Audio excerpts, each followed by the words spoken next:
გამარჯობა და პირველ რიგში მადლობა ყველას, ვინც გვიყურებს, ვინც გამოიწერა ჩვენი გადაცემა და ვისი დამსახურებაც ამ გადაცემის არსებობა. გვიყურეთ YouTube გვერდზე, ჩვენი არსებობა თქვენზეა დამოკიდებული და რასაკვირველია, კიდევ ერთხელ მადლობა განსაკუთრებული, რასაკვირველია დონაციის გამო, დახმარების გამო, თანადგომის გამო. დღეს ჩვენ ვაგრძელებთ საუბარს ჩვენი ისტორიის იმპულსების შესახებ, რომელიც მეტნაკლებად არის ცნობილი და კარგად ცნობილი და ამ შემთხვევაში დღეს ჩვენ ვისაუბრებთ ადამიანზე, რომლის შესახებაც ჩვენ ვერიდებით საუბარს, ვერიდებით იმის გამო, რომ არსებობს ბევრი მიზეზი, რომ თავი შევიკავოთ ამ საუბრებისგან, თუმცა ჩემი ღმერთწმენით მე ივანე ჯავახიშვილის მომხრე და კომაგი ვარ, დიდი ივანე ჯავახიშვილი ამბობდა, რომ ისტორია ისეთი უნდა ვიცოდეთ, როგორც ის იყო და მთავარი მიზეზი რის გამოც დემნა უფლისწულზე, დემნა ბატონიშვილზე საუბარს ვერიდებით, არის რა თქმა უნდა თამარ მეფე და ჩემი ღმერთწმენით რამდენჯერაც არ უნდა განვიხილოთ, როგორც არ უნდა განვიხილოთ დემნა უფლისწულის ტრაგიკული თავგადასავალი, პირდაპირ ვიტყვი, ამით არაფერი დააკლდება თამარ მეფეს, იმიტომ რომ თამარ მეფე ისეთი გენიალური მოვლენა არა მხოლოდ საქართველოს ისტორიაში, არამედ საერთოდ კაცობრიობის ისტორიაში, რომ მას რა თქმა უნდა არაფერი დააკლდება, თუ არ მიუჩქვალავთ სიმართლეს, არ დავივიწყოთ იმას, რაც წინ უსწრებდა თამარის გამეფებას. რასაკვირველია, თამარის გამეფებამ, მისმა მეფობამ, მისმა ლიდერობამ, მისმა მართლობამ საქართველოს და მთელ მსოფლიოს მე რომ ვკითხოთ, მოუტანა უნიკალური პრეცედენტი შუა საუკუნეების ისეთი ტიპის ქვეყანაში, როგორც იყო საქართველო, ქალის მმართველობა, ერთპიროვნული მმართველობა იყო სრულად უპრეცედენტო, სრულად განსხვავებული. რა თქმა უნდა, მანამდეც იცის კაცობრიობამ ქალი მმართველის შემთხვევები, მაგრამ ისეთი ტიპის, როგორც ეს თამარმა შექმნა, ისეთი წარმატებული, როგორც ეს თამარმა შექმნა და გენიალური პირდაპირ ვიტყვი, ეს კაცობრიობამ არც მანამდე იცოდა და არც მერე იცის, იმიტომ რომ მისი მთავარი უპირატესობა იყო განათლება, წიგნიერება და ალაძალადობრივი გზით შეცვლა უკეთესობისკენ, არა მხოლოდ ჩვენი ქვეყნის, საერთოდ სამყაროში. რასაკვირველია, მას ბრძოლებიც გადახდა თან, იმ პერიოდის იმ სამყაროში ეს გამორიცხული იყო, მაშინ კი რა ახლაც ხდება სისხლისღვრელი ომები მთელ მსოფლიოში თითქმის და რა გასაკვირია რომ თამარსაც გადახდა, მაგრამ მთავარი მისი წარმატება მაინც იყო მისი გონება, მისი სიტყვა და მისი რწმენა. ეს იყო ძალიან მორწმუნე ადამიანი, მოგეხსენება და ის ცვლილებები, რაც მან მოიტანა, უპირველესად სწორედ არაძალადობრივი გზით მიღწეული გამარჯვებები და მთავარი, რაზეც რამდენიც არ ვისაუბროთ, მაინც არის მისი განუმეორება, ფენომენალური ნაბიჯი, სიკვდილით დასჯის გაუქმება მე-12 საუკუნის ბოლოს, როცა ვიცით, რომ ევროპაში სიკვდილით დასჯა ევროპულ სახელმწიფოებში გაუქმდა მე-20 საუკუნის ბოლოს, საფრანგეთში ზუსტად მახსოვს 1981 წელს და თამარ მეფემ ეს გააკეთა მე-13 საუკუნის დასაწყისში. ამერიკის შეერთებულ შტატებში და ბევრ ქვეყანაში ახლაც ჯიან სამწუხაროდ სიკვდილით ადამიანებს და ილია ჭავჭავაძე როცა გახდა ის საქართველოს, აღმოსავლეთ საქართველოს წარმომადგენელი რუსეთის იმპერიის სათათბიროში პირველი რაც გააკეთა, სწორედ სიკვდილით დასჯა მოითხოვა, სწორედ იმიტომ რომ მან იცოდა რომ იმ ქვეყანას წარმოადგენდა, სადაც ჯერ კიდევ მე-12 საუკუნეში დაიბადა და მეფობდა დიდი თამარი და შეეცადა რომ ეს მემკვიდრეობა გაეგრძელებინა, აეხსნა ადამიანებისთვის, რომ ყველაზე დიდი წარმატება არის სახელმწიფო თვალსაზრისით სიკვდილით დასჯის გაუქმება. მოკლედ, იმის თქმა მინდა რომ თამარს ვერაფერს ვერ დააკლებს, იმიტომ რომ ისი მოაწყვი და მე ასე ვფიქრობ ყოველ შემთხვევაში, ვიცი რომ ბევრი არ დამეთანხმება და ვიცი რომ კრიტიკოსები ყავს თამარ მეფის მოღვაწეობას და მის ეპოქას, მაგრამ ჩემი ღმერთწმენით ეს ქალი არის უნიკალური მოვლენა და ამიტომაც შემიძლია რომ ასე თამამად ვისაუბრო დემნა უფლისწულზე, რომელსაც სინამდვილეში ეკუთვნოდა იმ წესების მიხედვით, მემკვიდრეობის წესებს გულისხმობ, რომელიც საქართველოშიც მოქმედებდა და გადადიოდა ძალაუფლება უფროსი ვაჟიშვილის მიხედვით, სამეფო დინასტია გრძელდებოდა და ვრცელდებოდა უფროსი ვაჟიშვილის, ესე იგი მამაკაცური გზით და ამ ლოგიკით და ამ წესით და ამ კანონით რასაკვირველია ტახტი ეკუთვნოდა დემნა, ზოგ წყაროში სხვათა შორის დემეტრე ქვია, ზოგ წყაროში დიმიტრი უფლისწულს ბატონიშვილს, ვისი მამაც გახდათ დავით მეხუთე და დიდი პაპა გახდათ დავით აღმაშენებელი, პაპა გახდათ დემეტრე პირველი, დავით აღმაშენებლის შვილი. რასაკვირველია ჩვენ დღემდე ზუსტად არ ვიცით, მართლაც ჰქონდა თუ არა ანდერძში ის ტექსტი, რომელიც ნაწილმა ჩვენმა ისტორიკოსებს აიტაცა, თითქოს დავით აღმაშენებელმა ანდერძად დაიბარა, რომ მისი უფროსი ვაჟის დემეტრე პირველის შემდეგ თუ შესაძლებელი იქნებოდა მისი მეორე ვაჟით, ანუ უმცროსი ვახტანგის გამეფებული იყო, რომელსაც ხშირად სვატად მოიხსენენ, მაგრამ ეს დანამდვილებით არავინ არ იცის და ბოლო პერიოდში მით უმეტეს გახშირდა არგუმენტები იმის საპირისპიროდ, რომ ეს არის გვიანდელ პერიოდში შექმნილი გარკვეული მიზნებით ანდერძი და არა ორიგინალი და ნამდვილი რაც დავითმა დატოვა. მოკლედ ეს არ არის დღევანდელი ჩვენი საუბრის თემა, არის დემნა, დემეტრე პირველის შვილიშვილი, დავითის ძე, რომელსაც ეკუთვნოდა ტახტი, მაგრამ იმის გამო, რომ მამამისი ძალიან ცოტა ხანს მეფობდა და ადრე გარდაიცვალა და ის ძალიან უასაკო იყო, მცირე წლოვანი იყო,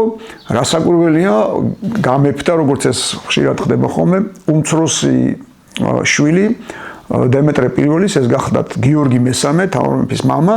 რომლის შესახებაც ქართლის ცხოვრება ჩვენი ისტორიოგრაფიის მთავარი წყარო პირდაპირ ამბობს, რომ მამისთვის, ანუ დემეტრე პირველისთვის, არა დავითი იყო მგვანი მეფისა, ანუ მამამისის მიმბაძველი წამბაძველი თუ მსგავსი, არამედ სწორედ გიორგი შემდგომში მესამედ წოდებული, რომელიც გამეფდა, თუმცა 20 წლის შემდეგ, გამეფებიდან 20 წლის შემდეგ მოხდა ის, რასაც არც ჩვენი ისტორიოგრაფია არ მალავს და არც სხვა წყაროები არ მალავენ,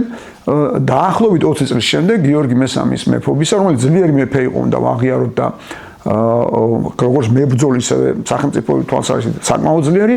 მას აუჯანყდა ივანე ორბელი, მთავარი დიდებული, რომელიც გარდა იმისა, რომ დიდებული იყო ერთ-ერთი მთავარი და საპასუხისმგებლო დიდი თანამდებობის პირი, თანამდებობი ტერმინი რომ ვიხმაროთ, რომელსაც მიემხრო უამრავი დიდებული და რომლის სიძე სხვათა შორის გახლდათ დემნა უფლისწული, ივანე ორბელის, ეს არის დიდი დინასტია, დიდი ფეოდალები, მოკლედ დიდი სახელოების მფლობელი სწორედ იმ პერიოდში. ამ აჯანყებას ჰქონდა მიზანი, რომ ტახტი დაბრუნებოდა დემნა უფლისწულს. არსებობს წყაროები, სხვა შორის არა ქართული, ქართულ წყაროებში ბუნებრივია, რომ ქართული ისტორიოგრაფია მაინც ეფუძნება იმ მემატიანებისა და ჟანთა აღწერილის ტექსტებს, რომლებიც ყოველთვის არიან ძირითადად გამარჯვებული სამეფო დინასტიის და სამეფო კარის მხარეს და ბუნებრივია ბევრი რამ არ მოხდებოდა ხოლმე შემდეგ ტექსტებში და პირიქით ხდებოდა ის, რაც გამარჯვებულების ინტერესებში შედიოდა, ამიტომ არაქართული წყაროების მიხედვით არსებობდა პირობა, რომ დაეცვათ ქართული წესი მემკვიდრეობის და ესე იგი დავით მეხუთე, ანუ დავით მეფის, დემეტრეს შვილის დავითის შემდეგ გამეფებული იყო დროებით გიორგი მესამე, უმცროსი ძმა და გამეფებული იყო მერე აუცილებლად, როცა სრულწლოვანი გახდებოდა, ანუ 16 წელს რო გახდებოდა დემნა უფლისწული, დემნა ბატონიშვილი და ეს წყარო არ არის ქართული წყარო, მაგრამ რასაკვირველია, საკმაოდ საფუძვლიან, რომ იმის საფიქრებლად, რომ უამრავ ქართველს ჰქონდა მოთხოვნილება სამართლიანობისა, როგორც თვითონ უწოდებენ ამას და მემკვიდრეობის გაგრძელებისა, ისე როგორც ეს მამა პაპათაგან ჩვენ ჰქონდა და როგორც ეკუთვნოდა დემნა ბატონიშვილს. სხვა შორის უნდა ითქვას აქვე, რომ ჩემთვის პირადად და სუბიექტურად დემნას ფენომენი, დემნას ისტორია და მის თავგადასავალი გაჩნდა შესანიშნავი პოეტის, მთარგმნელის და მწერლის თამარ ერისთავის გამო ეს მისი ტექსტიდან შევიტყე პირველად, რომ დემნა ბატონიშვილი იყო სწორედ ის ადამიანი, ვინც შოთა რუსთაველის ფსევდონიმით დაწერა ვეფხისტყაოსანი. მე რასაკვირველია, ბევრი ტექსტი წავიკითხე, როცა დავინტერესდი დემნა ბატონიშვილის ტრაგიკული ისტორიით და წავიკითხე ბუბა კუდავას ტექსტიც, რასაკვირველია, წავიკითხე სოლომონ იორამიშვილის ტექსტიც, რომელიც სხვა შორის ჯერ არ გამოქვეყნებულა და ეს არის ალბათ ყველაზე განსხვავებული კვლევა რუს ფილოლოგიაში და სულად ახალი ალბათ ისევ დემნა ბატონიშვილთან დაკავშირებული, მაგრამ ის ვერსია, რომელსაც ბატონი სოლომონი გვთავაზობს, სულად ახალია და მალე ქართულ მკითხველს ეს ელის ეს წიგნად გამოცემა ამ ვერსიის. თუმცა ის რაც უკვე ვიცით და ვერსიებს რო თავი დავანებოთ, ჩვენივე, ანუ ქართლის ცხოვრების ჩვენივე ისტორიოგრაფიის მიხედვით 1777 წელს აქაც კამათი იყო ხოლმე ჩვენს ისტორიკოსებს შორის და ნუ სავარაუდოდ ეს 1777 ან 1177 ან 1178 წელი, როცა აჯანყებულები გამაგრდნენ ლორეს ციხესიმაგრეში და და მოითხოვეს გამეფება დემნა უფლისწულისა. როგორც გითხარით, დემნა უფლისწულს ყავდა ცოლად ივანე ორბელის შვილი, ეს თავისთავად უკვე ან უბრალოდ დარღვევა, ან უბრალოდ გიორგი მესამის გამიზნული ნაბიჯი, იმიტომ რომ ქართული წესების მიხედვით უფლისწულს უნდა მოეყვანა ცოლად აუცილებლად რომელიმე სამეფო კარის წარმომადგენელი და არავითარ შემთხვევაში არ შეიძლებოდა უფრო დაბალ სოციალურ საფეხურზე მდგარი ოჯახის ასულის შერთვა. Რა თქმა უნდა, ივანე ორბელი გავიმეორებ, რომ ყველაზე ძლიერი დიდებული იყო ალბათ მაშინ საქართველოში. მანამდე აი როგორც იყვნენ ბაღვაშები, მაგალითად დავით აღმაშენებელმა დაამთავრა მარტი დინასტია. ამ პერიოდში იყვნენ ორბელები, მაგრამ რასაკვირველია, ეს არ იყო სამეფო კარი და ეს მხოლოდ დიდი ფეოდალები იყვნენ. ამიტომ გაჩნდა ვარაუდი, რომ გიორგი მესამეს, რომელიც საკმაოდ ჭკვიანი ადამიანი იყო და ძალიან კარგად იცოდა, რომ ადრე თუ გვიან დემნას გაუჩნდებოდა ტახტის დაბრუნების სურვილი, რასაკვირველია, ამ აზრს და ამ ვარაუდს აქვს არსებობის უფლება, რომ ის არ იყო წინააღმდეგი დემნას და ორბელების ასულის შეუღლების, არამედ თვითონაც იყო ამაში ჩართული, თან მიუხედავად იმისა, რომ რამდენიმე წყარო არაირიბად მიუთითებს და მიანიშნებს იმაზე, რომ სწორედ ორბელები იყვნენ გარეული დავითის მკვლელობაში, ის თან ცოტა ხანს მეფობდა მოგეხსენებათ და ძალიან ადრე გარდაიცვალა, ანუ დემნას მამა. აჯანყება გაგრძელდა რამდენიმე თვეს, ეს ალყა, რომელიც გრძელდებოდა რამდენიმე თვის განმავლობაში, ძალიან ბევრი დიდებული და დიდი ფეოდალი მაშინდელი მიემხრო აჯანყებას, იყო ივანე ორბელის მხარეს და ისინიც იღებდნენ ამ აჯანყებაში მონაწილეობას, ამ შეთქმულებაში და ამ დაპირისპირებაში, ისინიც იყვნენ ლორეში ივანე ორბელთან ერთად. მაგრამ გიორგი მესამე მაინც მოახერხა, რომ გადაიბირა ნელ-ნელა სწორედ აჯანყებულები, სწორედ შეთქმულები მის წინააღმდეგ, უფრო მეტი ზოგიერთი წყაროს მიხედვით მას და ვერსიის და ვარაუდის მიხედვით მას წინასწარ ყავდა შეგზავნილი ლორეში, მაგალითად სარგის მხარგრძელი, უფროსი მხარგრძელი, რომლის შვილებიც მერე ასეთი სახელოვანი ჩვენი ისტორიის და დიდი სახელობის მფლობელები გახდნენ უკვე თამარის დროს, მისი შვილის დროს. როგორც ჩანს, მას შემდეგ რაც გიორგი მესამემ გადაწყვიტა, რომ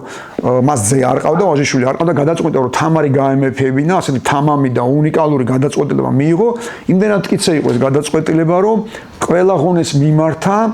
იმისათვის, რომ საერთოდ მოესუფთავებინა მოწინააღმდეგე ან დაპირისპირებული ბანაკი და როგორც ჩანს, ეს ვარაუდით შეიძლება ახლოს იყოს სიმართლესთან და როგორც ჩანს, შეიძლება თვითონაც შეუწყო ისეთი აჯანყების დაწყებას, რომლის ჩახშობის შემდეგაც სრულად გაეხსნებოდა ხელფეხი და რაც მთავარია, გაეზრდებოდა ლეგიტიმაცია, იმიტომ რომ გიორგი მესამეს ბუნებრივია ექნებოდა ლეგიტიმაციის პრობლემა, იმიტომ რომ ყველა მიცოდა გადასაღებად, რომ დემნა ბატონიშვილი ოფიციალურად და სამართლებრივად დემნა ბატონიშვილსაც ეკუთვნოდა ტახტი, თუ მეტად არანაკლებ ვიდრე გიორგი მესამეს. ამიტომ ეს ლეგიტიმაციის საკითხი რო არსებობდა, ის ალბათ მთელი 20 წლის მანძილზე ფიქრობდა ამაზე, ეს ხდება, გავიმეორებ, გიორგი მესამეს გამეფებიდან 20 წლის შემდეგ ეს აჯანყება. ისე მოხდა, რომ ესე იგი აჯანყებული ან წინასწარ ცოდნე აჯანყებისა და დაპირისპირებისა სარგის მხარგრძელი გადმოვიდა გიორგი მესამეს მხარეს და მერე ეს ისეთი ნაბიჯი, რომელსაც სხვების ნაბიჯებიც მოყვა და ნელ-ნელა დაიწყეს გიორგი მეფესთან გამოცხადება და ისე მოხდა, რომ ერთ ღამეს ლორეს ციხიდან გამოიპარა თვითონ დემნა უფლისწულიც, მივიდა ღვიძლ ბიძასთან, მამამისის ძმასთან, გიორგი მესამესთან, თხოვა პატიება და მარტივად გადაწყვიტა ამ დაპირისპირების შეჩერება და დასრულება, იმიტომ რომ მეტი სისხლი აღარ დაღვრილიყო ქართველების და თუ ეს იმის გამო ხდებოდა, რომ დემნა გამختارიყო მეფე, მას არ უღირდა ამდენ სისხლად, ამდენ დაპირისპირებად და ტრაგედიებად და ის ჩაბარდა თავის ბიძას. სამწუხაროდ იცით ალბათ და ეს ჩვენი ისტორიოგრაფიაც ამას არ მალავს, გიორგი მესამე მიუხედავად დაპირებისა სასტიკად დასაჯა თვითონ დემნას დასთხარის თვალები, ეს სამწუხარო ცუდი ტრადიცია გვერგო ბიზანტიელებისაგან კონკურენტების და მოწინააღმდეგეების თვალების დათხრა, როგორც ეს ბიზანტიელებმა იცოდნენ და ესე იგი ქართული წყარო ამას არ ამბობს, ქართული ცხოვრება ამას არ ამბობს, მაგრამ სხვა წყაროებში არის ეს ხაზგასმული, რომ ასევე დაასაჭურის ეს დემნა უფლისწული, გასაგებია რატომაც და გარდაიცვალა ძალიან მარე კლდეკარის ციხეში გამოკეტილი. რაც შეეხება დანარჩენად, ისინი ძალიან მკაცრად დაისაჯენ, თუ არ ჩავთვლით ხარგრძელებს, ხარგრძელი პირიქით, ხარგრძელები დააწინაურეს, ამიტომაც გაჩნდა ეს ეჭირო შესაძლოა ხარგრძელმა, სარგის ხარგრძელმა მანამდე უკვე იცოდა ეს ამბავი, მაგრამ დანარჩენი მონაწილეების დიდი ნაწილი ძალიან სასტიკად დასაჯეს და განსაკუთრებით სასტიკად მოექცნენ ივანე ორბელს და მის სახლეულობას და მის ოჯახს, ვინც ნამყოფია ბეთანიაში, მართლაც ჩვენი ხუროთმოძღვრების და ჩვენი არქიტექტურის შედევრი, ერთ-ერთი ბრწყინვალე ნიმუში, საოცარი ტაძარი, რომელიც წარმოადგენდა ამ ორბელების საგვარეულო აკლდამას. ეს მათი აგებული ტაძარია, მათი ფრესკა ამშვენებს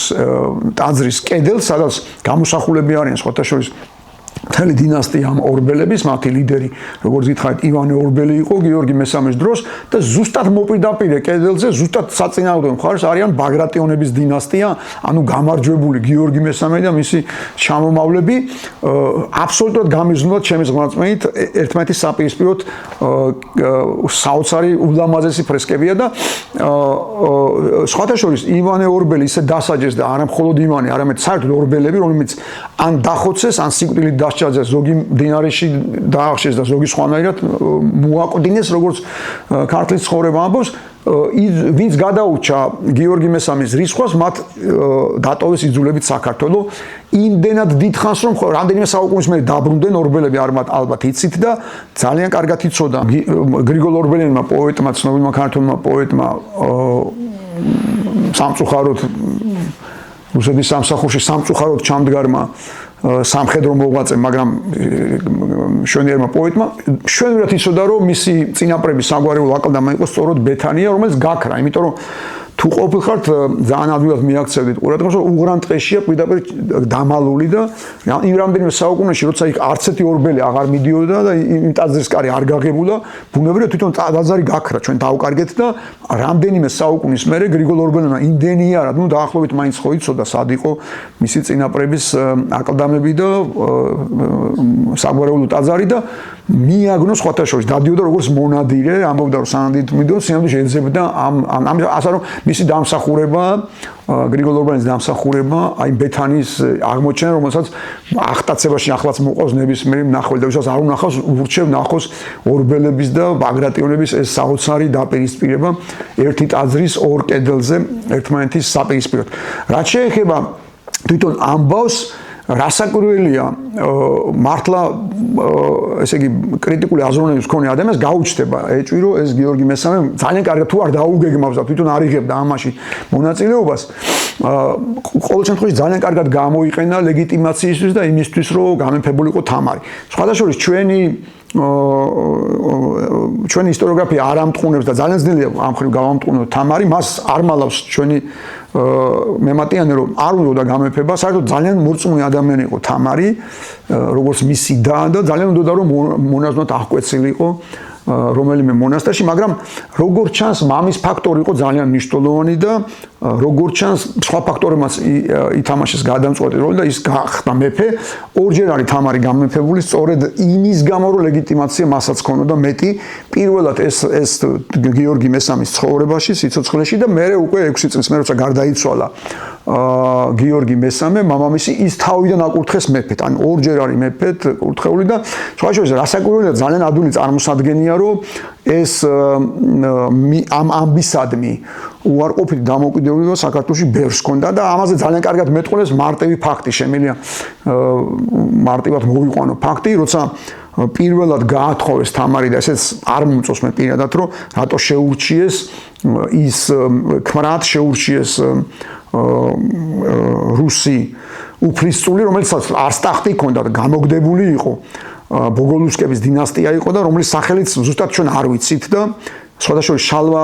დადიანმა ცნობილმა ქართველმა მწერალმა დაწერა ნაწარმოები, რომელსაც ასე ერქვა პირდაპირ უბედური რუსი. იმიტომ რომ ქართლის ცხოვრების მიხედვით ეს ადამიანი მართლა უბედურია, იმიტომ ისეთ სოდვებში აღწერილი, რომ პირდაპირ ასე დაარქვა შალვა დადიანმა უბედური რუსი. მაგრამ უკვე საბჭოთა პერიოდი იყო, გასაგებია რომ რუსეთის იმპერია იყო, საბჭოთა სახელით საქართველოში ეს 20-იანი წლებია გასული საუკუნის და ასე არ დაუბეჭდებდნენ მას, არ გამოუქვეყნებდნენ წიგნს და ამიტომ შეცვალა სახელი და დაარქვა გიორგი რუსი, თორე გიორგი არ ერქვა ხა ბოგოლუბსკის გასაგებია და მისი გაძევების ასე პირდაპირ ამბობს ჩვენი ისტორიოგრაფია თამარის პირით, რომ ამის ატანა სადღაც წელიწად ნახევარი იყო მისი ქმარი და ამის ატანა იყო შეუძლებელი და ის გააძევეს საქართველოს, თუმცა თამარი მართლა იყო ჰუმანიზმის და სიკეთის დღესასწაული და ამ მანიაკ და ამანტყოფ გაძევებულ ქმარს გაატანა იმდენი თვალმარგალიტი, რომ კონსტანტინოპოლში ჩასულმა ამ მანიაკმა პირველმა ქმარმა იმ თვალმარგალიტით ჯარი იქირავა და ჩვენ მოგვადგა. ყველაზე უცნაური და ცუდი ამ ამბავში ის არის, რომ ქართული დიდებულების ნაწილი მიემხრო იმ მანიაკ რუსს. როგორც ჩანს, სწორედ იმის გამო, არა იმის გამო, რომ თამარი არ უყვარდათ, არამედ იმის გამო, რომ გიორგი მესამისადმი უარყოფით დამოკიდებულება ჯერ კიდევ არსებობდა. მე მეცაც გეტყვით, ჩემი სუბიექტური აზრით, თამარის გაღმერთება, თამარის თაყვანისცემა და თამარის მიღება და აღქმა და სწორად გაგება დაიწყო მხოლოდ მას შემდეგ, რაც ჩვენ აღმოვაჩინეთ, რომ თამარი მართლა აღმოჩნდა გენიალური მმართველი, რასაც არ ველოდით და ვერ წარმოვიდგენთ და შეიძლება ბევრს არ უნდოდა, რომ ქალი გამხდარიყო მმართველი, ქალი გამხდარიყო მეფე.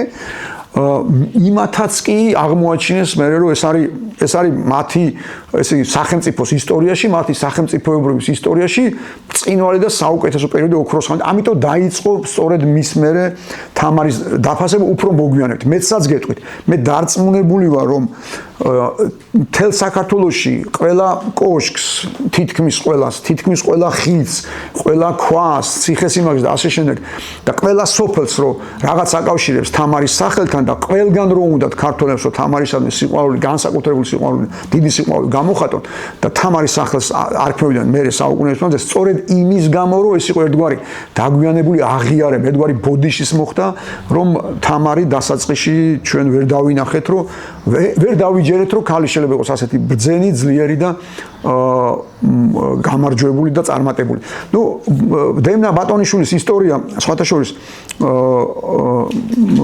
მალე დამთავრდა, ის სრულად ახალგაზრდაა, ნუ ახლა გარდაცვლილი კლდეკარის ციხეში ჩვენი ისტორიოგრაფიის მიხედვით, მაგრამ რა თქმა უნდა მაინც დარჩა ზეპერიხსოვნა, თორე შემდეგ არსად ჩვენ მას არ ვასვენებდით, არსად არც ერთ ჩვენს ფურცლზე, რადგან ეს ჩვენთვის ტკივნეული იყო, თუმცა მინდა გავიმეორო, რომ მე პირიქით გონია ამ ტრაგიკულ ისტორიასთან არ აქვს პირდაპირი კავშირი თამარ მეფეს. ამიტომ თამარ მეფეს არაფერი არ დააკლდება თუ ჩვენ გავიხსენებთ ისტორიას და გვეცოდინება ისტორია ისეთი, როგორც სინამდვილეში იყო, როგორც ამას ამბობდა ივანე ჯავახიშვილი. მადლობა რომ გვისმინეთ, მადლობა რომ გვისმენთ და მადლობა რომ არ გეზარებათ ჩვენი გადაცემის გამოწერა.